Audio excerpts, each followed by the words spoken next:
And a very good evening to you, and welcome to today's edition of Politics 101. I am David Hinds, of course. Um, this evening's edition of Politics 101, we are going to be focusing on the shooting of the young man at Golden Grove, Haslington area. Um, those of you who've been following the news would know the details of that story. Young Bacchus, young Quindon Bacchus, the young man who was shot by the police. And of course, there have been some protests in Golden Grove starting on Sunday evening. There was another protest last evening. We are going to be talking about that issue tonight. My guests are Deon Abrams of the WPN and Rickford Burke. Rickford needs no introduction. So they're going to be joining me in a few minutes for us to discuss that issue. So welcome to Politics 101. If you're joining us from Guyana, welcome. If you're joining us from Golden Grove, a special welcome to you.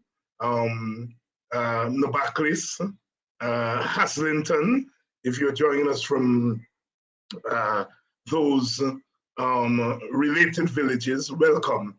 Welcome to Politics 101. If you're joining us from other parts of Guyana, we are glad to have you. Welcome to Politics 101. Essequibo, if you're joining us from there, let us know where in the Essequibo you're joining us from. As we talk about the killing of young Bacchus, we remember the killing of Orrin Boston there in the Essequibo coast of Dartmouth. Similar situation, Peter Hendy, similar situation. Welcome if you're joining us from the Essequibo coast. If you're joining us from Escos-Babis, one of my favorite areas, one of my favorite parts of Guyana. Welcome if you're joining us from Escos-Babis. From the Quarantine, New Amsterdam, the Quarantine coast. Welcome if you're joining us from Ithaca. And of course, I have to say welcome to my own villagers, Buxtonians. I have to confess that I really didn't know that there were so many Buxtonians who tune into this program and tune into the Buxtonian Morning Time. As I've moved around the village in the last 2.5 to 3 weeks, people have assured me that I'm a Politics 101 person. I'm a Buxtonian Morning Time person. So to you, my fellow villagers who are on here, thank you very much. Thank you very much for keeping the faith, keeping up with us. I noticed Miss Thomas.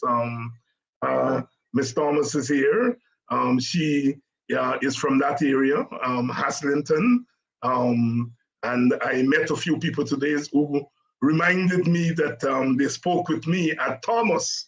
And it took me a couple of minutes, Thomas, to know what Thomas they were talking about. A couple of seconds, sorry. Eventually, I realized that they were talking about that I along with my late friend, Ronald Willibus, he would ensure that I go in to Haslington and to patronize the Thomas business there. And a lot of the people today, as we walked around the village, reminded me. If you're joining us from the wider Caribbean, welcome. There are lots of us in Barbados, in Antigua, in the Bahamas, but we are also in Grenada and St. Lucia and St. Kitts, Trinidad and Tobago, of course. I know I am missing lots of us in the Turks and Caicos, and so forth. Welcome to you all. Welcome to Politics 101. And of course, in the wider diaspora, in the United States of America, in Canada. Those of you who are in England, the United Kingdom, of course, is the all-encompassing name.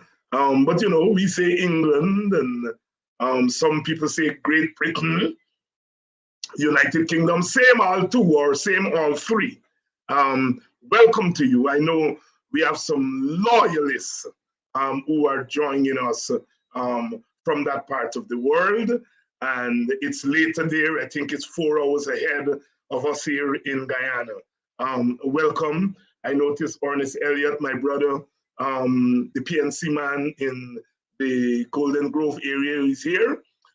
Just to let you know, those of you who did not have the time to tune in to the live today, Kadaki Amsterdam, Deon Abrams and myself visited with the family in Golden Grove. We met with the mother, the grandmother, the father, the wife of the deceased, and his little baby. He's such a wonderful little child, and we visited with the family. And after that, we took a walk around parts of Golden Grove, and people were very glad that we went. I was remarking to Kedaki and Deon that we didn't have to introduce ourselves. People knew us. They knew which party we belonged to. They knew about the APNU and so on. And we talked with people. We wanted to hear from them. And people were very upfront in giving their views on what transpired. And I want to thank Ernest for showing us around. Our contact in the village there, Mr. Cummins, was also there with us, and Ernest was there to make the introductions to the family. Thank you very much, Ernest, for being there. So welcome to this evening's edition of Politics 101, and we are going to be talking very frankly tonight about what happened there. It's nothing new. It's nothing new because it has happened before. But what is new this time is that it's in your face, in your face, in your face, in your face. And of course, there was talk that, it was a personal beef between the shooter and the dead man. And our point today to people as we're going around, yes, something may have started as a feud, a personal feud, a private feud. But the shooter was wearing the uniform of the state. And what I mean by that, he was plain clothes. He was acting as an agent of the state. So yes, you may have a personal, private story with a man. You shoot that man while you were acting as an agent of the state. It's no longer personal. So that thing about personal, if you put it to one side. The shooter was acting as an agent of the state. That is what is important. So there are a couple of things that we want to talk about. The sting operation. What is the objective of the sting operation? The police is saying the objective is to get guns off the street. Well, nowhere in the world you get guns off the street by stinging people and getting into sting operation. The first thing you do if you want to get guns off the street is that you provide an amnesty. And even if you manage to entrap somebody and they bring a gun to you, you take the gun, and if you're saying you want to arrest them, you arrest them. But you entrap this young man You're criminalizing. You're telling him that you are buying guns. So you are sending him to look for guns to sell you. That's the first thing. Where are you carrying out these sting operations? We understand that you tried to do the same thing in Buxton a couple of weeks ago. We understand that these sting operations are being conducted and planned in other villages on the East Coast and in Georgetown. What is your objective? What is your objective? That's the question we want to know. Are there guns in Enmore? Are there guns in Enterprise? Are there guns in Lusican? I'm sure there are. There are probably more guns in those places than Golden Grove and Haslington. Are you going in there to set up sting operation in those places to get guns? We see no evidence of that. And you shoot a young man, 25 years old, in his back as he's running away. You allegedly jump out of the trunk of a car and open fire on this young man, killing him. He's 25 years old. He's not even in the prime of his life. He has a little child who will be fatherless. We visited with the family today. He has a mother who will be childless because her son, a father. He has a wife, the mother of his child. He has relatives. And as one lady said to me at the marketplace, she said, he was my child, not biologically. Not biologically. He was my child. You see, we have to get away from this business of whether, some people some people send some stuff to me where they are carrying on the PPP friendly thing, how the buy wasn't a good buy and the buy wasn't this. How you know the buy is not a good buy? What is the definition of a good buy? So you're criminalizing, you kill a man and then you're criminalizing. Whether you're a good buy or a bad buy or an in-between buy, you have the right to life. And the right to life is guaranteed by our Constitution and by our common law. And if you take a man's life in the way in which you took that young man's life, you're depriving him of a privilege that the rest of us have.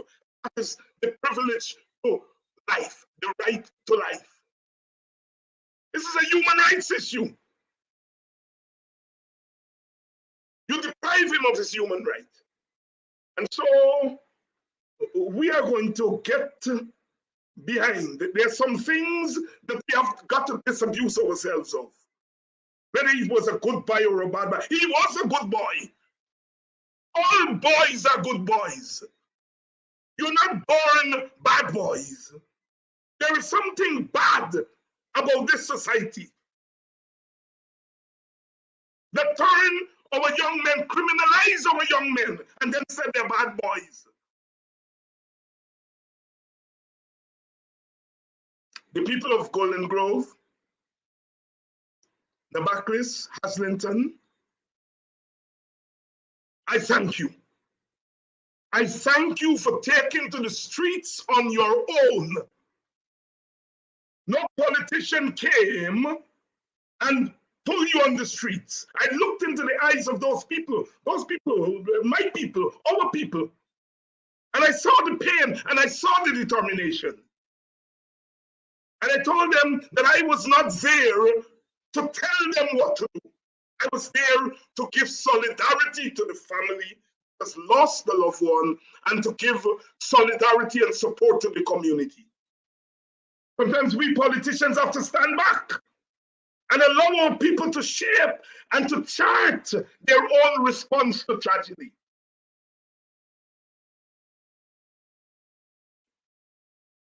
The opposition leader was there yesterday, and you all saw what happened.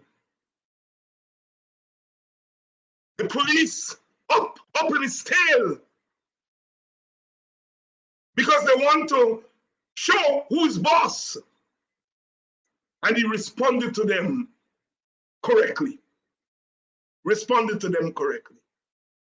Police have no right to be tailing Aubrey Norton like that. But it shows what these people are up to. Gentleman told me today, you know, those in the higher up of the police force said they didn't know about this operation. Well, they don't have to know about the operation. If you want to clean up young black men, all you have to do is set the plan, and those beneath you will carry it out. And you will know whether you know, after the thing happened, what have you done? What have you done?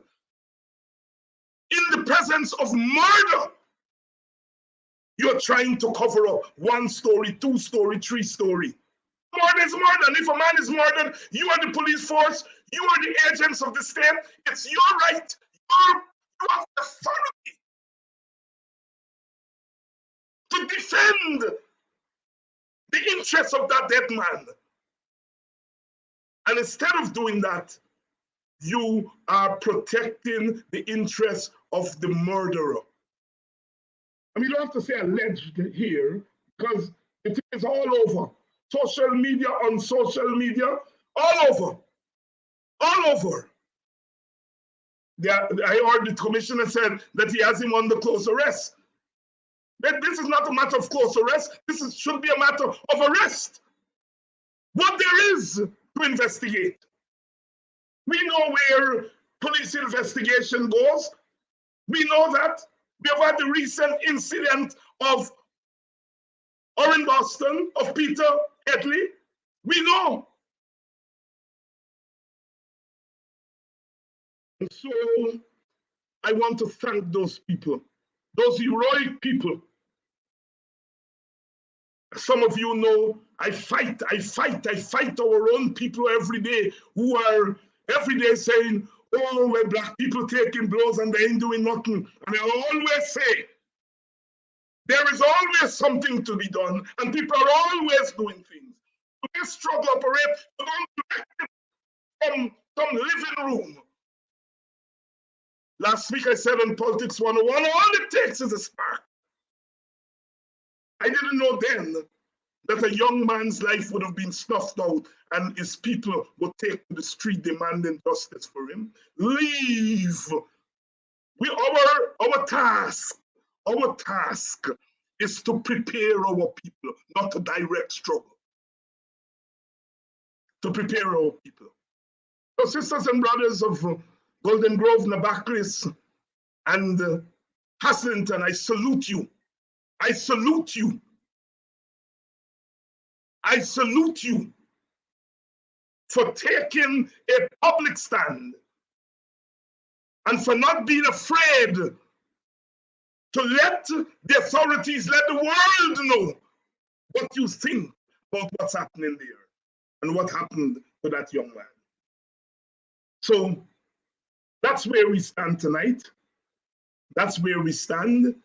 Aubrey Norton, like I said, was there visiting yesterday. I visited today along with members of the WPA, and we did not go there to direct anything.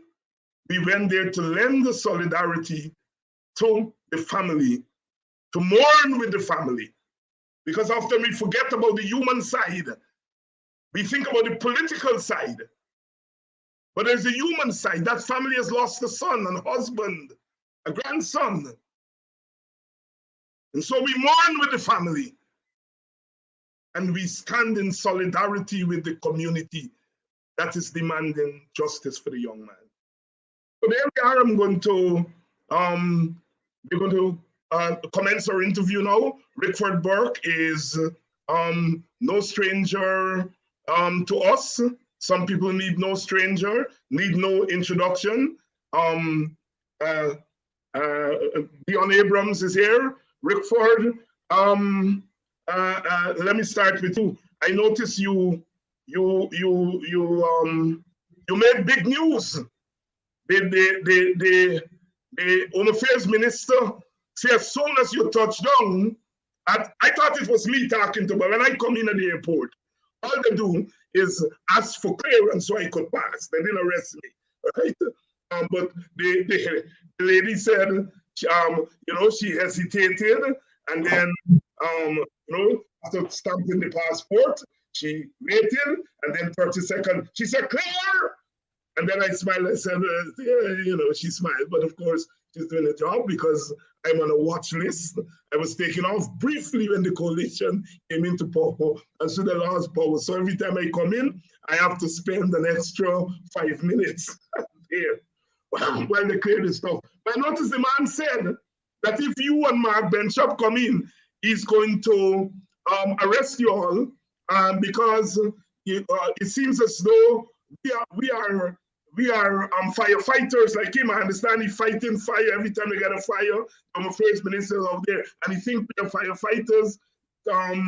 He said that we going to down Georgetown and so on. And I had to quote the Black Stallion on him. Peter, wait. Peter, look, ropes and bend by the gate. Bonnie. It's not Georgetown, it's he. Peter, wait. Peter, look, the fat one by the gate. I want he. Bonnie. Peter, wait. Look, the one that killed 400 black men. Give me Bonnie. I like we Calypsonians, man, because they just anticipate the situation. Welcome, my brother. Good afternoon. Good afternoon to Deon. I'm happy to be here, Doctor. I didn't know that he actually called my name and Mark's name. No, he didn't call your name. I see you. Because I would have responded in kind, and he would not have liked my response tonight. But I'm saddened by this comment that the minister made. I want to address the minister's comment. The minister's comment was directed at United States citizens. And I want to know if they think they're so powerful that they're now a superpower because they have access to oil money that they can threaten United States citizens. Yeah. And I dare them touch me, touch Mark, touch any member of the Guyanese diaspora.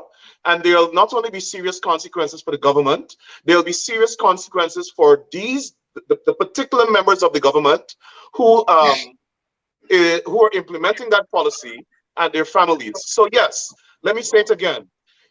If the government of Guyana, Robeson Bent, any police officer unfairly and unjustly touch any member of the diaspora, there will be serious consequences, not only for the government, but for those members of the government and their families. And we've already discussed this matter with the United States government.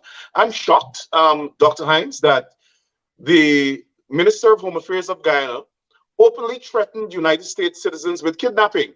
Because notice he said, we'll arrest them and take them to a place. Yes. That's kidnapping. And the United States ambassador is very silent. And I discussed this matter with the Biden administration, and I discussed it with our members of Congress. You would have noticed that last Saturday, the member of Congress and the chairman of the Democratic Caucus called the government of Guyana racist. That's a significant development. Yes, it is. It is. And thank you very much for updating us. Please, you all share the link because we want a full house tonight. The house is only half full. We want a full house tonight. Share the link. Share the link. Deon, you are. Dr. Hinds, before you move to Deon, I want to deal with the killing of Deon.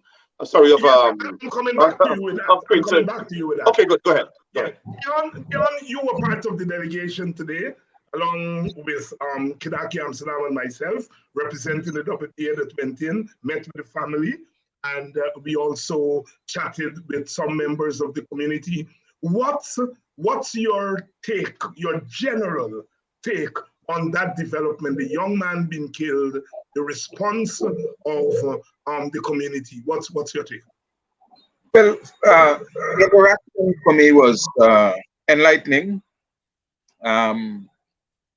you felt the pain of the people. Even before we got there, I mean, it's a young black youth that was assassinated. And we went there with full empathy, having understood that this is not something that is new.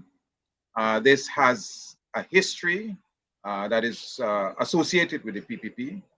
In the 2002-2005 era, we lost over 400 people who, under circumstances that were questionable, were assassinated. Some disappeared. We still have not found their bodies. And that was carried out under the use of the same state apparatus of the police with the people like Fraser and these guys. And now we are witnessing again the PPP reenacting some aspects of that 2002-2005 period. I will go into more details with that. But the people of Golden Grove, like you said, one woman did say that is my son, you understand? And all of the people we spoke with related, most of them related that it was only 15 minutes before that he sat here, spoke with us. He brought his child because the son had just come to Guyana with the mother from overseas, that he brought his son to show us and to, you know, relate to us his own feeling of love for this child that has come to see him. And 15 minutes later, they learned that he was dead. We spoke with the guys who were, you know, at the car park, the taxi area, and it was the same thing. The boy just left here. He been talking with me right here before he left from that phone call, right? That set him up for the assassination. And so we're talking about giving praise for the response to the people of Golden Grove. I think that's a public display of our displeasure. It's good, but we have to begin to organize in better ways. And we're going to come to the organizing part. You know, we want to hail the people for what they've done to date, and then we're going to come to the organizing part. Let me get over to Rickford.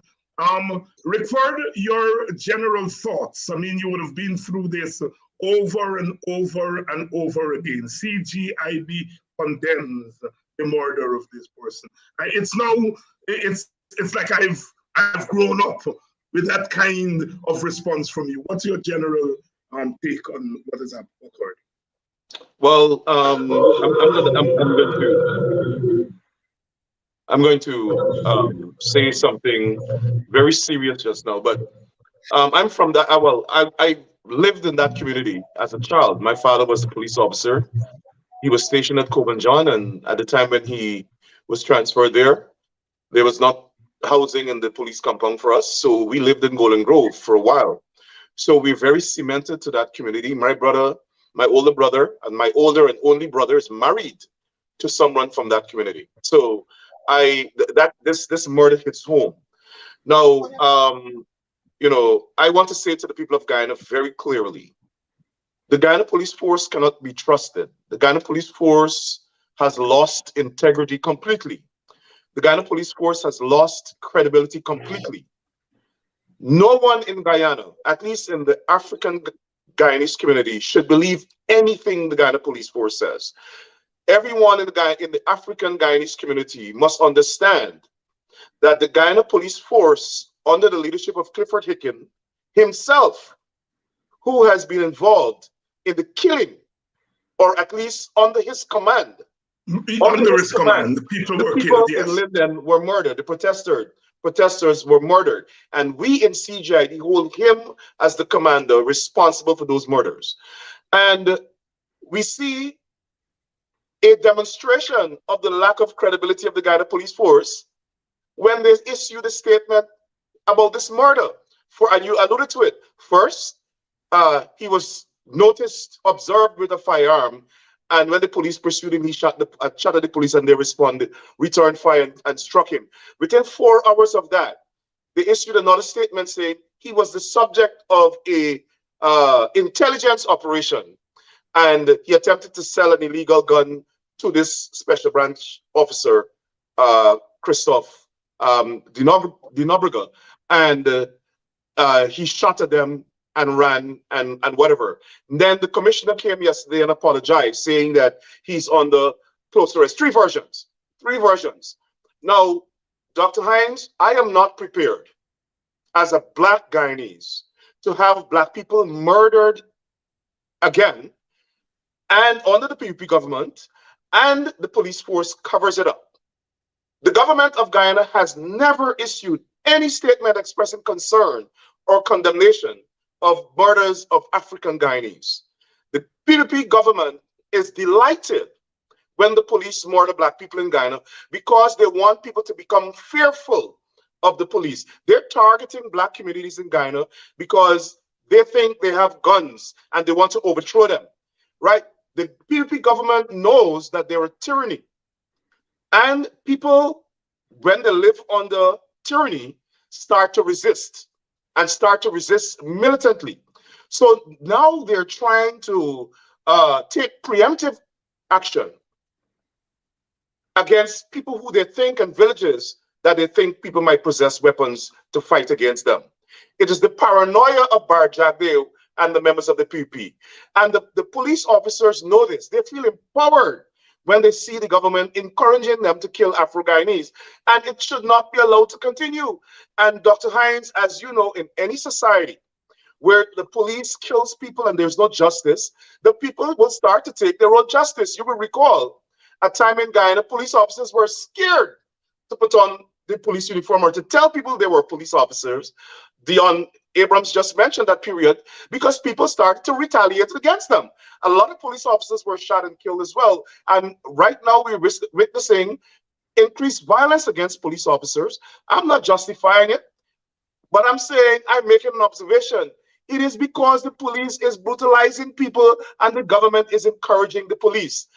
Dr. Hinds, I think there should be a commission of inquiry, an international commission of inquiry into the operation of the Guyana Police Force. Maybe it should be disbanded in its current form and do like what Haiti is doing now and reformulate this law enforcement agency to be a real police force and not to be a vendetta squad against Black people and to protect the PPP. The PPP has and of course, Rickford, on this program and on all of our programs, we do not at all in any way or form promote violence against police officers. I want to make that very clear. That's not what I'm saying. Lest people misunderstand what you're saying.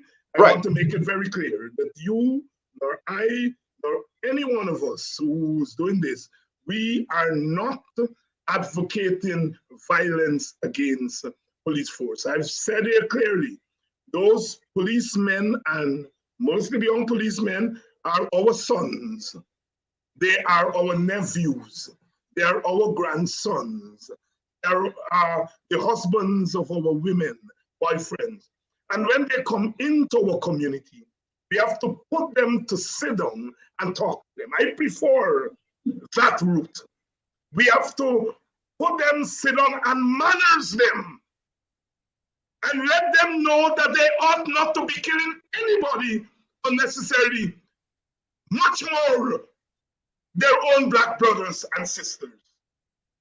That is the root. That is the sanction I think that we have to talk. We have to give ourselves that responsibility. Talk to them, and tell them that Black lives are precious. Black lives don't only matter.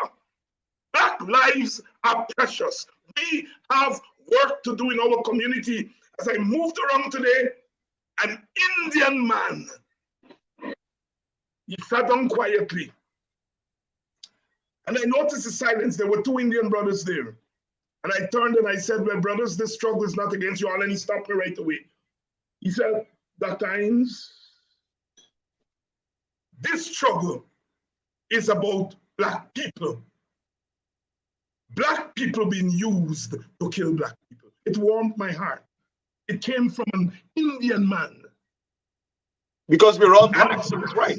Yeah, right. And so the point I am making, you're right. That is an issue that we have to deal with. The issue of our young men, mostly, who are allowing themselves to be used to kill other people. Let me go over to Deon. Deon, there was a similar incident, I understand, in Buxton against a young cousin of yours that did not get much play. And perhaps had it gotten as much play as it should have, we might have preempted what happened in Golden Grove. Talk to us about it. Well, you see, David, the theory is that, like the Phantom Squad that was created with, what's his name? Khan, all right, that the PPP has created within the police force an agency that is setting out to eliminate young black men who particularly would have been part of the military. And so they have skills and knowledge about combat and so on. And the theory is that because the PPP, as you would argue, know that the actions that they're taking against the Guyanese society, and in particular against black people, as you describe it, is on that they are preparing themselves to make it easier for them to overcome us if we are to decide to take a stand against them.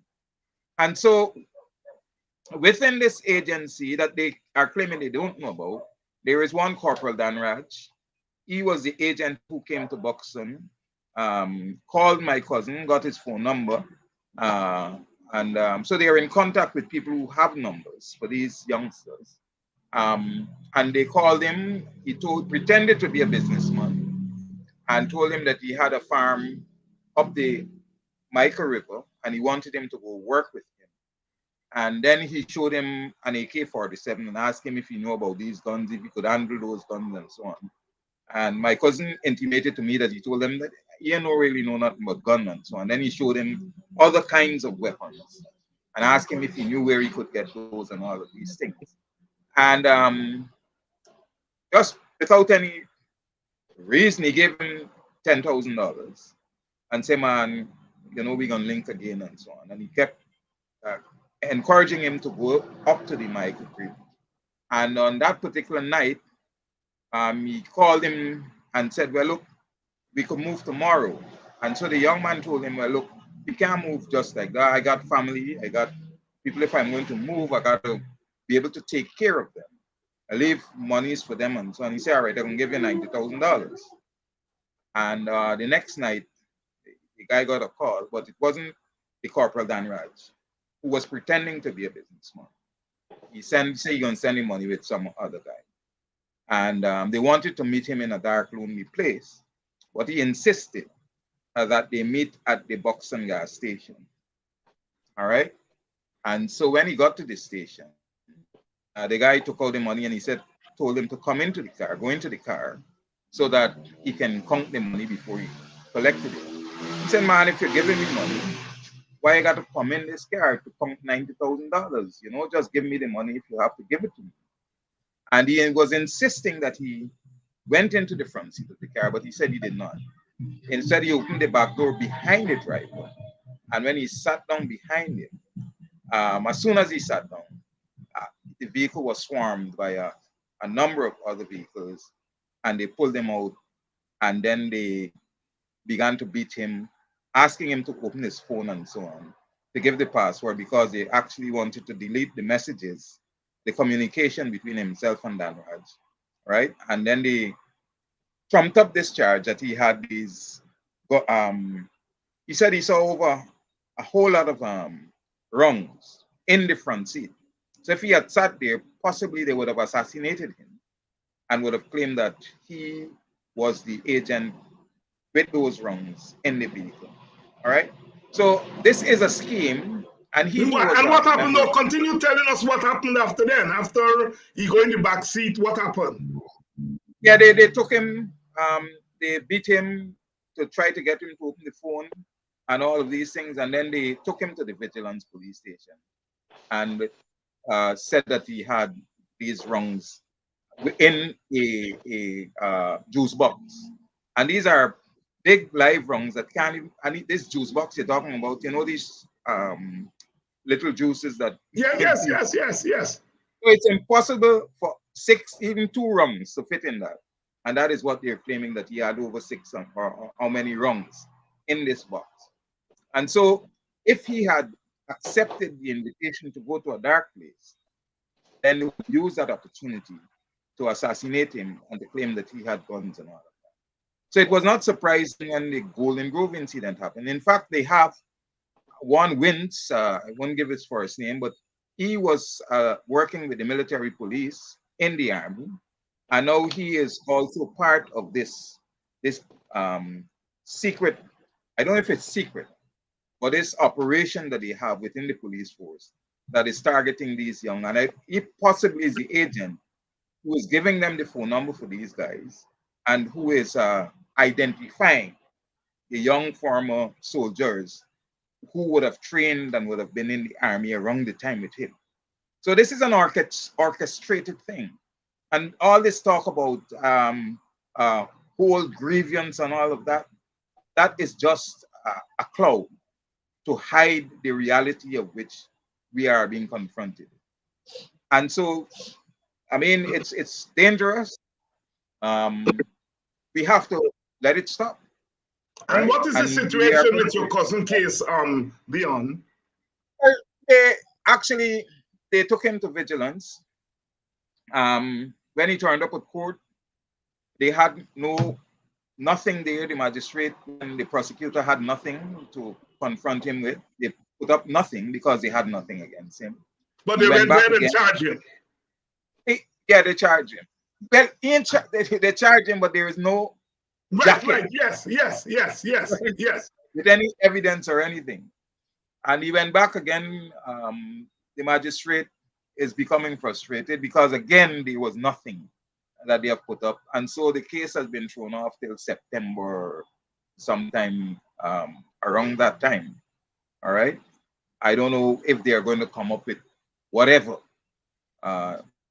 manufacture evidence to try to convict him on something. I know of another story that I was told by a young man there who came to see me and said they held him, took him to the police station, tell him that he break and enter and he do a lot of things and so on. In the end, they could stick nothing on him, and they asked for $85,000 station bail for him to go. So these things are not isolated. That you know we are now seeing the linkages among these things, and we're asking citizens when these things happen to let us know.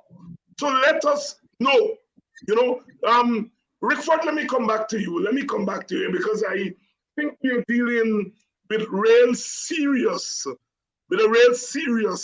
situation here. Some time ago, the government passed a law setting up these regional security thing. Do you see any linkage between that regional security thing and these forces and men that are going around luring these young men into sting operation and so on? Well, exactly. That's what the regional security force was. And we warned against it. I'm not sure what leaders, or the opposition leaders, or other leaders in the country, civil society are doing, but that's exactly what this thing was set up for. And as a matter of fact, I know quite a few members of the army who are part of this regional security force. So they don't have to go anywhere to get these guys' numbers. They're getting the contact information from the army and from these people. And some of them would have been their sergeants and their commanders. I personally know 2 people who are part of this regional security force. And the regional security force was created so as to police Black communities. There's no question about it. They're not operating in Indian villages. They're operating in Black villages. They're running the same kind of operation that the Army ran in Buxton during this so-called resistance, fine man resistance movement under Gary Best when he was the chief of staff. It's the exact thing. And I'm shocked that Guyanese are so comfortable living when what the PUP is developing is a police state that monitors the activities of Black people. That's what they did to the opposition leader yesterday. And I am also very disappointed that people like Sarah Ann Lynch and Jane Miller and the Canadian High Commissioner and the European Union High Commissioner, who were running all over the country talking about adherence to the rule of law and democracy under the APNU administration, they're silent now. And I am beginning to conclude that they're silent because they want to see Black people in slavery in Guyana. I make no apologies to what I'm saying. And I can understand you going to go to that conclusion, but Rickford, you know that Americans are not going to fight for the freedom of Guyanese. Americans are in Guyana to look after their own interests. Yeah, but if you're speaking out about democracy, my point, Dr. Hinds, is if you're speaking out about democracy and rule of law, remember Sarah Lynch's famous quote, all we want is to see the democratic principles upheld and adherence to the rule of law. Then let us see it across the board now. Yes, but Rickford, going back to this Cold War, America has always used that democracy in order to carry out American interests, security interests, economic interests, and so on. And you are doing the right thing, which is linking with progressive forces in America, such as the chairman of the Democratic Caucus, to help to make our case. But if we depend on a Sarah Lynch or any ambassador to make our case, they're not going to make our case. So I would leave, you're right. In addition to that, Dr. Hinds, in addition to that, I wanted to say that because it is the silence of the international community that is giving the PPP the spunks and it's giving them this sort of entitlement that they can do these things and get away with it. But that's the reality of regime change. Exactly. That's the reality of regime change. And we have got to, it's enabling them. But Guyanese civil society leaders, Guyanese religious leaders, it is so disgraceful to hear absolute silence from the religious community. Somebody was murdered by a police officer, religious community silent, Assembly Adventist, Roman Catholic, Bishop, Methodist, they're the biggest religions in Guyana. They're silent. And when the people start, then you're going to see the government start saying, well, they're protesting against the government. They're not seeing that these people are protesting against injustice. They're going to link it to politicians. That's why they followed Aubrey Norton. They want to intimidate him because they want to show the population and the world that Norton is going to Golden Grove to create trouble. I'm pretty sure they probably had some special branch ranks amongst you all there today to hear what you all are doing, and possibly to frame you all to say you all are going there to start trouble. But the people in Guyana have to start standing up. Guyana is a tale of two realities. The government is projecting through their PR operation of One Guyana and investments and improved economy that Guyana is a wonderful place of investment. But then when you pull back the curtain and you peep in, you see the PPP ethnocracy governing as a brutally racist apartheid state. And so we have to find a way, like for instance, the congressman made some very serious statements about Guyana on Saturday. Nobody in the press carried it, right? Because they're affiliated to the PPP. And the PPP is telling them, listen, you all don't carry these things, or the government doesn't even have to tell them. They know what their interest is and they know what their political mandate is. I'm disappointed that I didn't see it on some of the more independent news outlets. And so this is what is happening in Guyana. We will soon find that the dark nights of the Barjaber murderous regime returning, and the world would not know what is happening in Guyana because they are so meticulous in their control of the media. And now we're like Russia and North Korea. They're sending minors in the form of police officers to watch, to try to control and try to intimidate what people say, so that what is happening in Guyana doesn't get telegraphed to the international community. And that is dangerous. If they're going to start killing people and people don't know, it will be dangerous. And that's why I said, and I want to come back to something you spoke about. And like I said before, I prefaced my comments by saying, I am not encouraging or endorsing or sanctioning violence against police officers. What I'm doing, though, is providing analysis and observation that in societies where the police operate like this, what the result is. And we must guard against that. That's why I'm making the observation. We recall in Dallas when the police officers were just killing up people. What happened? There was a serious reaction to police brutality. Look what happened under George Floyd. Serious reaction. Look, there are two forces will decide what tenor the struggle takes. The government, by its action against its own people, and the ordinary people who are the feelers. I think people like you and I, we don't determine the tenor of people's struggle.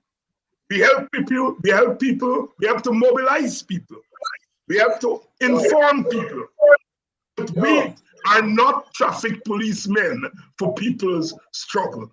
I am telling you that as someone who has been in this thing for 40 odd years. Bob Marley said very clearly, the hotter the struggle, the sweeter the victory.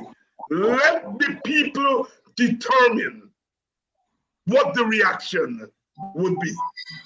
And we provide the information, as you say, we provide the analysis, and we let the people know, as they would say, what time of day it is. Deon, Abrams, your political party, yesterday, celebrated the 42nd anniversary of the assassination of Walter Rodney. Walter Rodney fought against a dictatorship. Your party has said that we are in the presence of a worse dictatorship. Elaborate. Well, you see, essentially, David, when you're looking at PPP and you compare what we term dictatorship during the Burnham era and what we have now, this is hegemony. It's the tenets of the PPP are racist, and we have argued that even though Burnham wanted to hold on to power, that his whole premise for racial equality and unity was one that was genuine. But in this era, we are looking at a government that is seeking to dominate, to control, and to suppress and oppress a people to the extent that they remain in a state of poverty, of basic, it's really heinous when you come to think of what Jack Dio and the PPP are thinking and are planning. And they have factored into all of that the machinery of state, not only to exclude Africans from certain areas of play in society.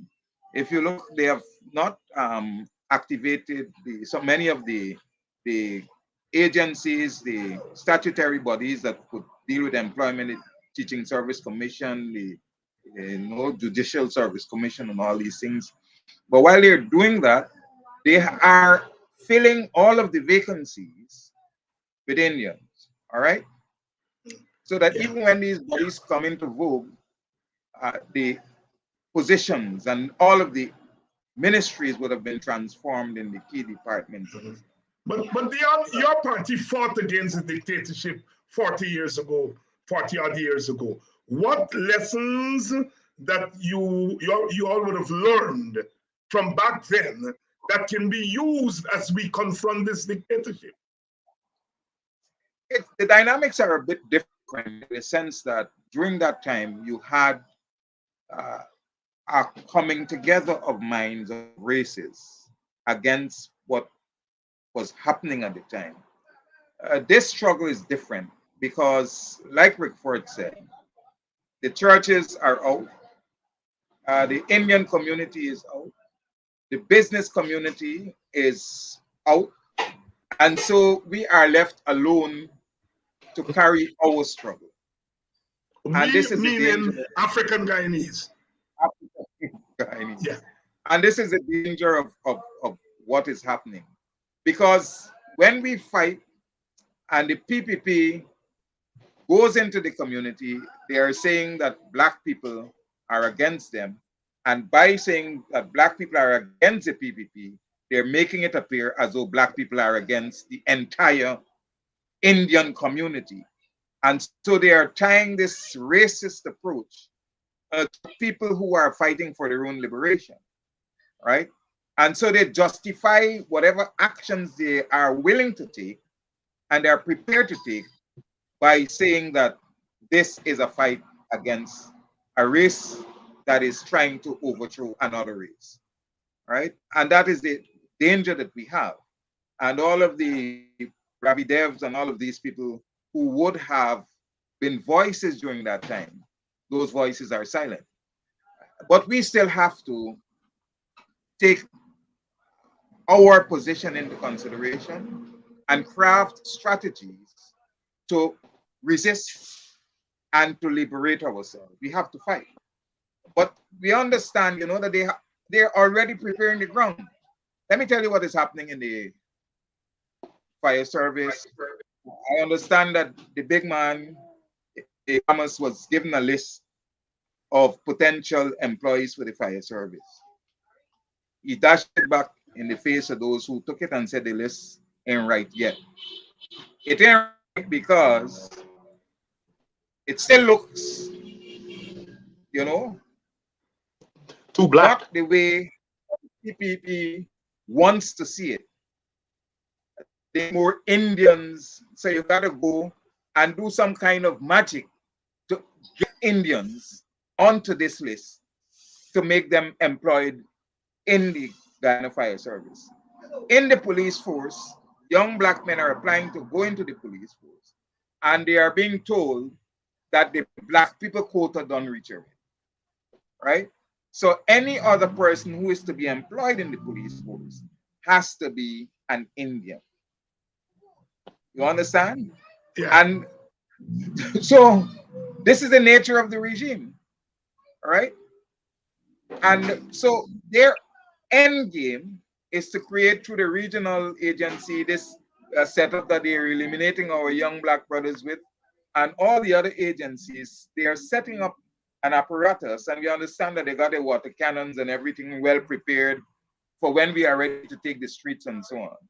You understand that they are already well armed and equipped to confront us, right? But we can't allow that to back us down, right? If they are going to use, right, we have to find strategies to deal with liberating ourselves.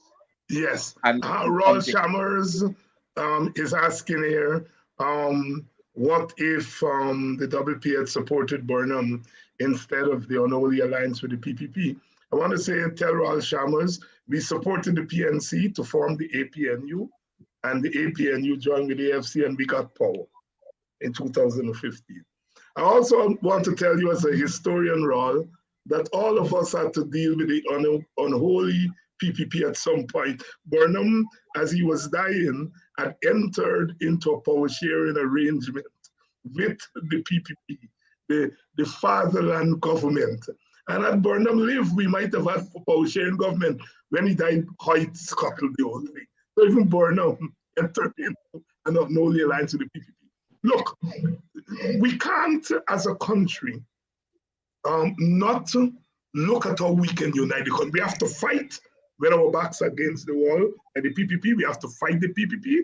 But the fact of the matter is that the PPP represents half of this population, and we also have to find ways to have a working relationship. Ghana is not a neat society, Raul. You have to fight the PPP. You have to push back against the PPP. But if ever we are going to live in peace in Guyana, at some point the PPP and the PNC and the rest of us have to find a way to live together. So it's a delicate balance that we are constantly at. In 1964, Burnham the socialist joined with De Geer, the capitalist, in order to get power, right? So, you know, Ron, history is a teacher, all right? Political parties have to make choices as we go along. Rickford, Burke, do you have any confidence that the police complaints authority is going to do the right thing this time around? Well, I'm not sure how the police complaints authority is going to investigate a murder. And I'm not even sure if the police complaints authority is currently constituted. So my short answer is yes, but I want to come back to something you just said. And I want to Your short answer is yes, you have confidence in them? Absolutely no. You answer that absolutely question not. You go to the other thing. Absolutely I want you to spend some time on that question. Because absolutely. I want our audience to get them, and then you can go to the other thing that you really want to get to. Absolutely not. The police complaints authority is not constituted to investigate murders. That's the responsibility of the DPP. I'm not sure what they're going to investigate. They're approaching this thing like if it's a police misconduct issue. This is a police murder. The police should be investigating this matter and sending the file to the DPP. This man should already have been passed through the courts, charged with murder. It's a plain murder. What else they want? The police complaints is not set up, authority is not set up to investigate murder. And I think it's a waste of time to another opportunity to buy time to come up with some other theory and some excuse to why this young man should not be prosecuted. I understand, by the way, that this young man who lives at Line Top in Liliendal has had several run-ins with people, threatened to kill multiple people, including his neighbors, threatening to shoot people in the head, always talking about shooting people in the head. Well, he shot the young man, Quindon, in his head. I understand when he was in a special branch, and this is from police sources, that he was removed and his badge and gun were taken away for a period of time because of alleged misconduct with regard to his firearm. And of course, all these are allegations. I have got at least probably 50 letters and messages from people who know this young man, including women who have been telling stories about how abusive he is and how violent he is, and that he's always threatening people. And but so the most important thing is that he's not acting as an individual. He's acting as an agent of the state. So we have to be very careful about how bad an individual is. Individual can be bad, and that's bad enough. But when that individual is acting as power an of a police officer, yes, it moves from an individual bad man to an institutional bad man. Deon Abrams, before I come back to Rickford, that's something you want to deal with. Do you and your party have any confidence that the police is going to do justice in this case? But David, we know we have had a history here in Buxton of incidents where the police have been targeting the Buxton community. I myself was beaten up by the police, you know, and it's something that happens once the PPP gets into power. The police run into black villages. Look, the people of Golden Grove are telling us that even after the shooting of young Bacchus, that the Saturday morning, the police were through the streets of Golden Grove firing shots behind one of their own because he was riding a motorcycle or something. They didn't know he was a special branch person. And they ran behind him firing shots wildly through the streets after an incident only a few days before. Right? So the WPA doesn't have confidence in the police complaints authority to do anything? No confidence. No confidence. What charge does the WPA think should be brought against this young man? The shooter. Rickford has been saying it all the time. Well, I want to hear from you. No, we have been saying, and you have said it, I have said it, this is murder. This is murder. Rickford Burke, murder or manslaughter? Murder, absolutely. If this is obviously, as you said, look at the whole. I listened to you. I don't have any other evidence, but you have alleged that this was a plot. It therefore means there's some element of premeditation, which means that it is murder. And if they had some sort of personal beef before, I don't understand why the police would the commanders would, unless this is a rogue unit. And as we're speaking right now, a source in the police force is texting me the names of the other officers who were involved in this murder plot. And and these things are happening because the police is not forthcoming. I'm just seeing flash across my messages that somebody's saying, we're going to get you the file, the whole investigative file.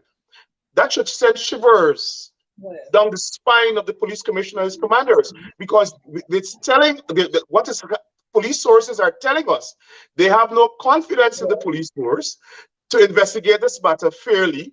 They have no confidence that there'll be justice in the case, and that the information has to come out to the public. So they're sending it to us. And that is something that the government, that's why I said there needs to be a commission of inquiry into the operation of the Guyana Police Force, because I cannot understand what is the operational process within the Guyana Police Force that led the police force to put out misleading statements to the public. That should be a criminal offense, that you can lie.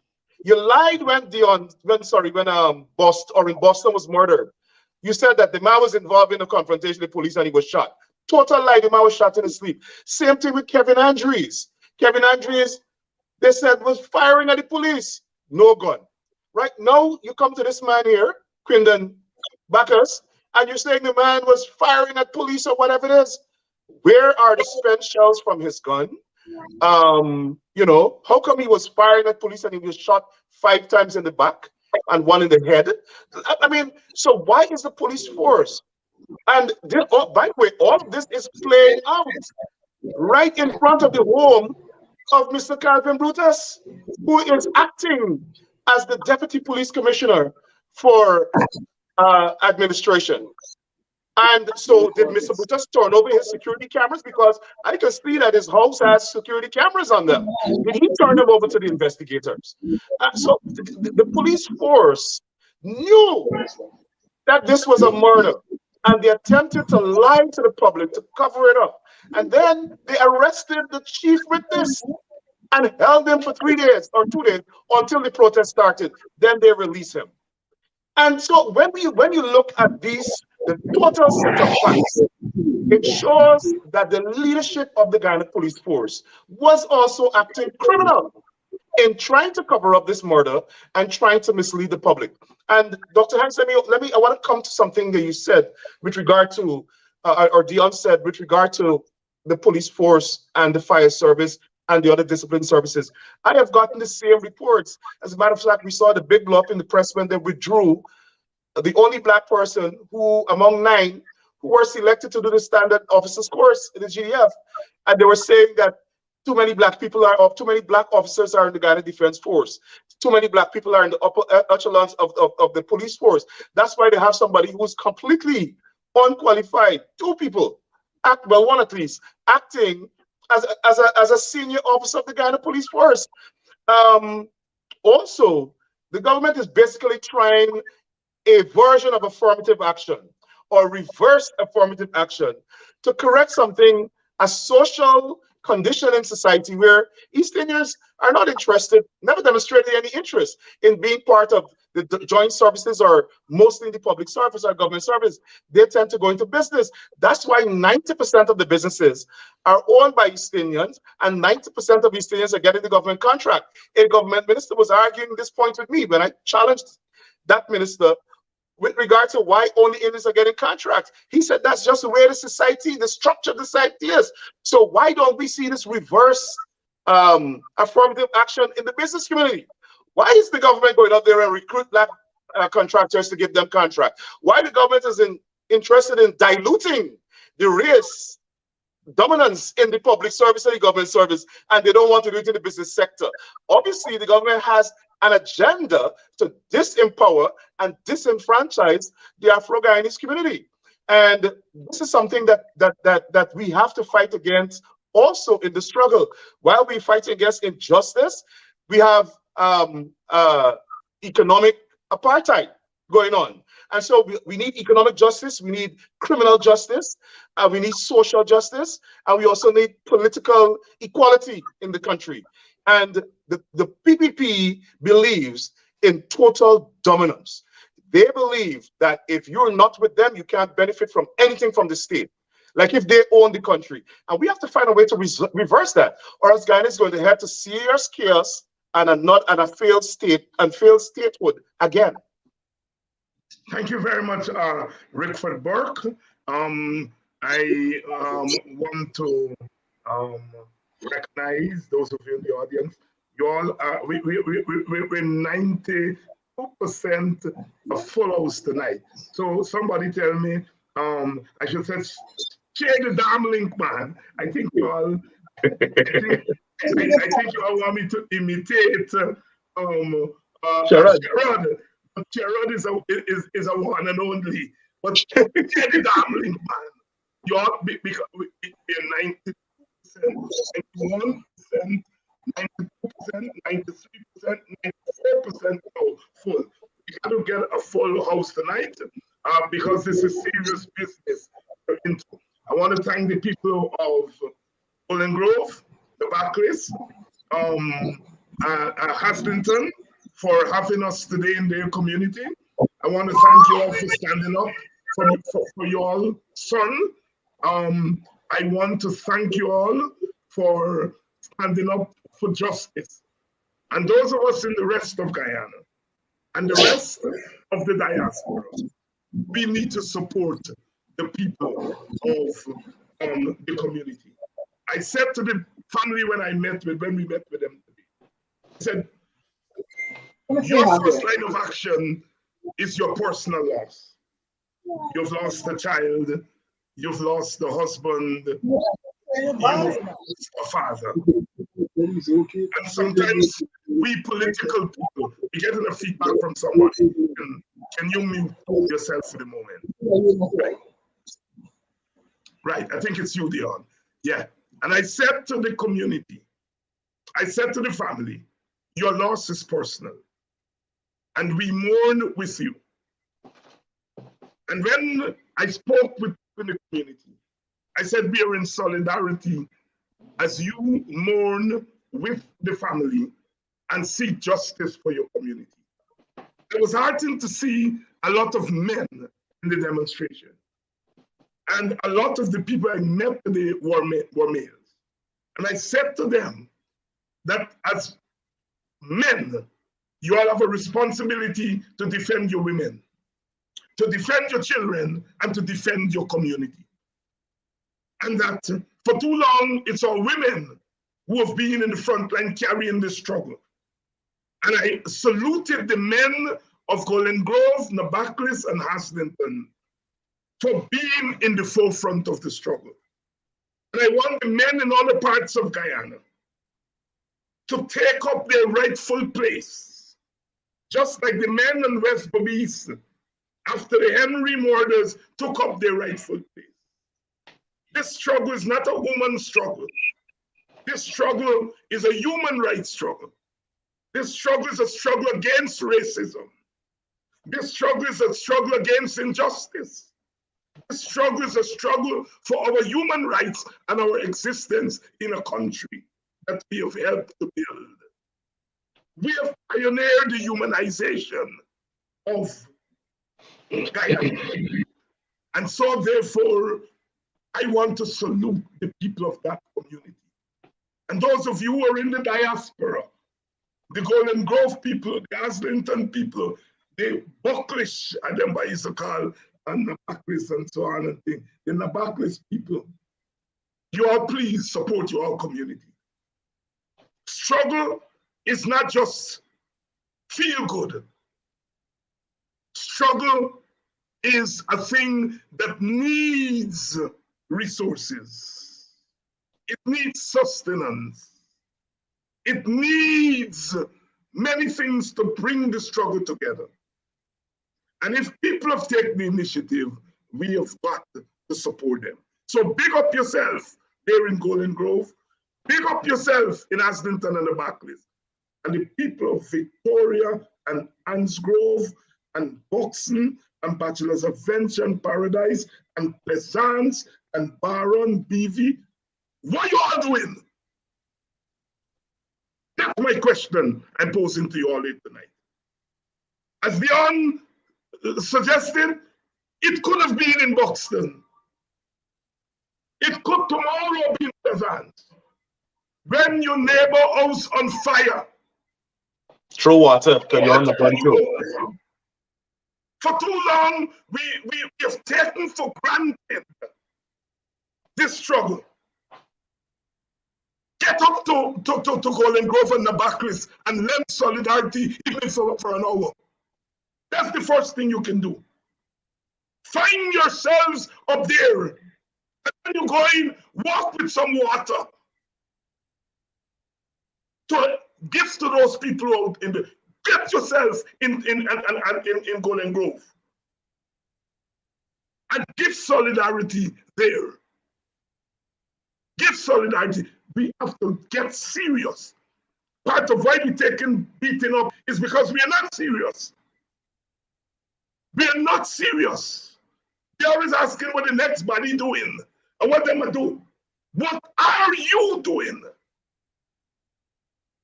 What are you doing? What are you doing? We have social media. We have all kind of things.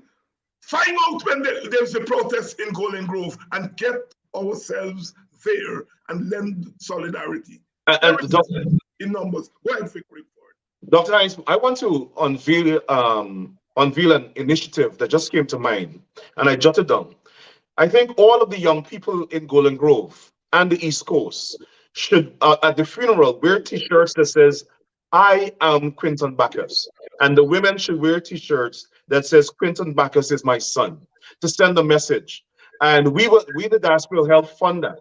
When I get off of this show, I'm going to contact someone in Guyana. I think it might be Darren Wade because he's the attorney for the family, and ask him to help to put this initiative, to this project together, so that we can give out those T-shirts to everybody who want them in the East Coast, on the East Coast. So women, wear T-shirts that say Quinton Bacchus is my son, and young people should say, "I am Quinton Bacchus." Quinton Bacchus is my son. That woman Deon today at the market, yes, who came around and she said, "Is my son. Is my son." And the other ladies around were a little bit taken aback. And she says, "It's not my biological son, but yes, he's my son." It sends the message. He's a son of the village. Yes. Thank you for that. And I'm going to try to get an attorney Wade on tomorrow night to deal with the issue. I think he might be traveling tomorrow night. He might be traveling tomorrow night. I think so. But I'll make contact with him and see when we can have him on. I call him along with Nigel Hughes, the two hardest working attorneys yeah. In Guyana. Deon Abrams, if you can unmute yourself so that I can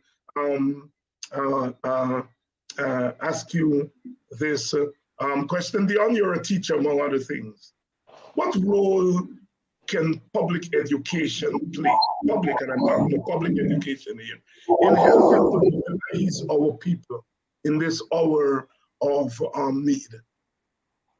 Well, as a teacher, there was a post by someone during a conversation on CAMS TV, and the post was, you all know Deon Abrams. He's a long-standing educator, and all he preaching on the television and so on is race.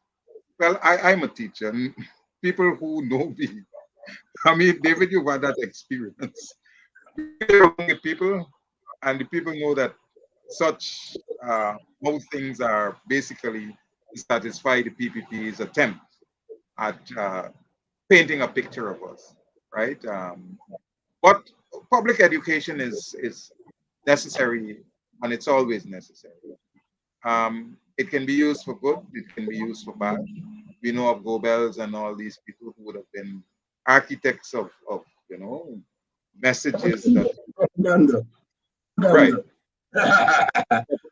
Right. But what we need to do, our young people, first we have to educate them about the reality that we are confronted with. And as I said, they must know that there are agents out there who are scheming to assassinate them under various pretexts. The young army officers who are now out from military guys who are now the target of this squad that has been created. Those who are listening now, this is a message that we have to keep trumpeting in the air so that they are aware. And other young people, like the young man you spoke to, David, whom they try to pin things on and could find nothing, because it's not only a section of the black society that they're looking at. This is mass, that's why I said it's hegemony. It's a scheme basically to have us not only under subjugation, to keep us in poverty, but to keep us in fear and to intimidate us, to make us feel that we are worthless, and to basically strip us of our dignity, of all the rights, make us inhuman. All right? And we have to let people know that we are dignified people, that our minds must not be allowed to be so beaten down that we believe that everything is hopeless. We have to give people hope, making them understand that they can rise above this situation. And just as you were saying, the people of Golden Grove have decided to stand up, that they too can take a stand against what is happening here. And this struggle for liberation is one that has to be on board. And we have to take it forward. We have to begin to strategize.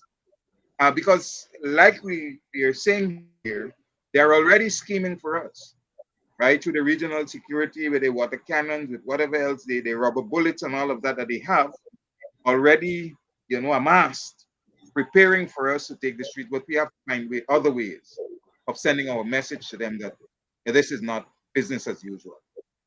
It's not business as usual. Rickford Burke, the show of force yesterday of riding behind Aubrey Norton. The fact of the matter is that there are people who have political differences with Mr. Norton. I belong to a different party from Aubrey Norton. Some of us are critical of some of the moves that he has made, but we've got to protect that brother. Do you disagree? Well, absolutely, and I think there should be serious consequences for what the PUP is doing. I make no apologies for that. We can only deter this type of autocratic behavior if there are consequences. I'm not sure what those would be, but the people in Guyana must determine that. The people of Golden Grove should never allow those officers to leave. Well, let's don't go there. The people of Golden Grove are on the march. They can do. Okay. They're going to get there. My point is, we, you, Deon, myself, right, all of us, whatever our differences with Aubrey Norton, we have to use our bully pulpit, our microphones, right, to defend that brother. But not only that, the law. We have to use the law. And what Mr. Norton should do is go to court. And I ask you to advise Mr. Norton, Rickford. Okay. And ask him and making the point that whatever our differences with Norton, we have to use all of our voices. Well, that's what I'm doing. Among other things, to defend that brother against that show of force. Exactly. And to inform the public to also defend him. One of the things you said, Dr. Hinds, because I have my show coming up too. I have to meet with the technical guys. By the way, I'm on at 10 o'clock tonight. Hope everybody tune in. Rickford Burke on Facebook and YouTube. But Dr. Hinds, one thing both of you and Deon said that's very important. The PPP's strategy to counteract our exposure of their racism is to tell their supporters that we are attacking East Indians. So what they've been doing is conflating PPP with being Indian. And the government blatantly did it after the last anti-racism rally that we had in New York, when they issued a statement saying the rally was anti-East Indian. So, but our East Indian brothers and sisters are not stupid. They understand that when we talk about racism, we talk about hatred and discrimination directed at one set of people. And I don't think you see that coming from the Afro-Guyanese community. I don't see, you don't see, when you look at social media and you see the nastiness that PVP supporters peddle, you see death threats against me that the FBI has to come to my house and talk to me about several times. There's right now a death threat against me on the Guyana Police Force Facebook page, on Orphan Alley's page, where somebody is saying, cut off my head and bring it to them and get them $10 million reward. On Orphan Alley's page. Robeson Ben is not talking about that. But he wants to look at people who say whatever on social media. And nobody on social media is calling for Georgetown to burn down. It's just a figment of their imagination. They're trying to intimidate people that criticize them on social media and ascribe this kind of nonsense to them. But we have a serious problem. I have never seen a more one-sided police force than this one under the PPP.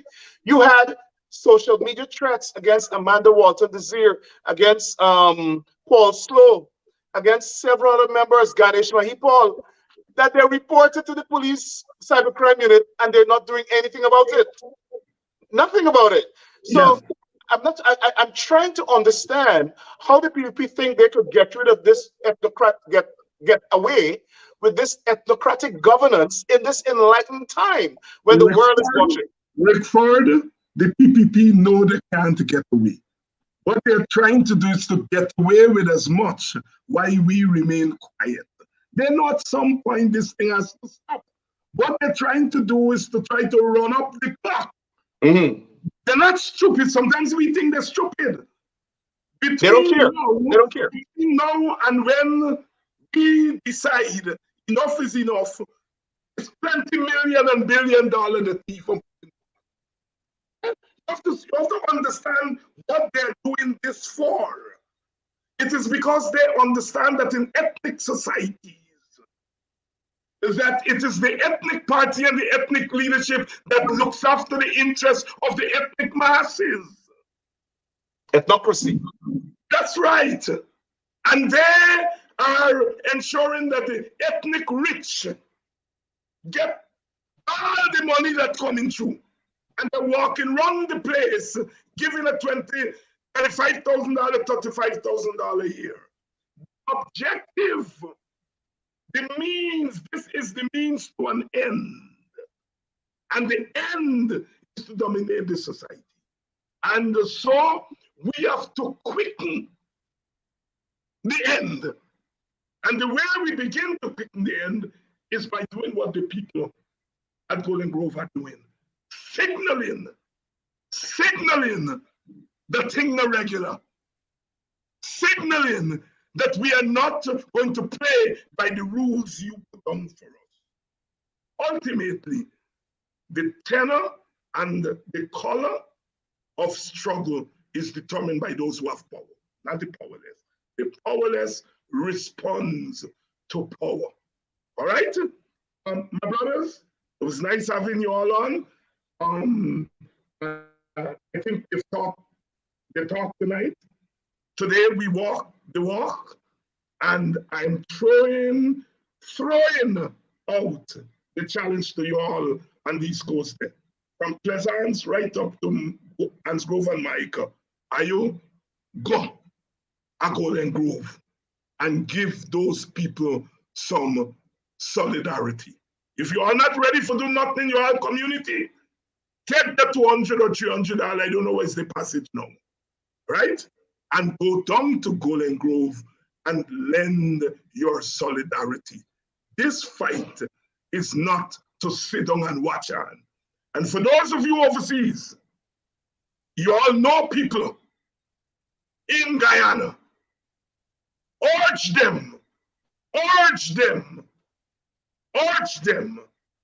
to go there and to lend some solidarity.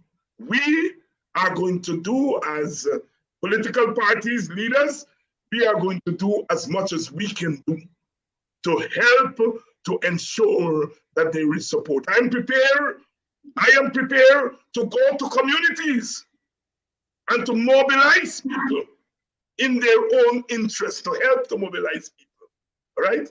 Because It is not about directing the struggle. It's about readying people. When the roll is called up yonder, that they'll be there. 30 seconds, Deon Abrams, your closing thoughts, and leave 30 for Rickford.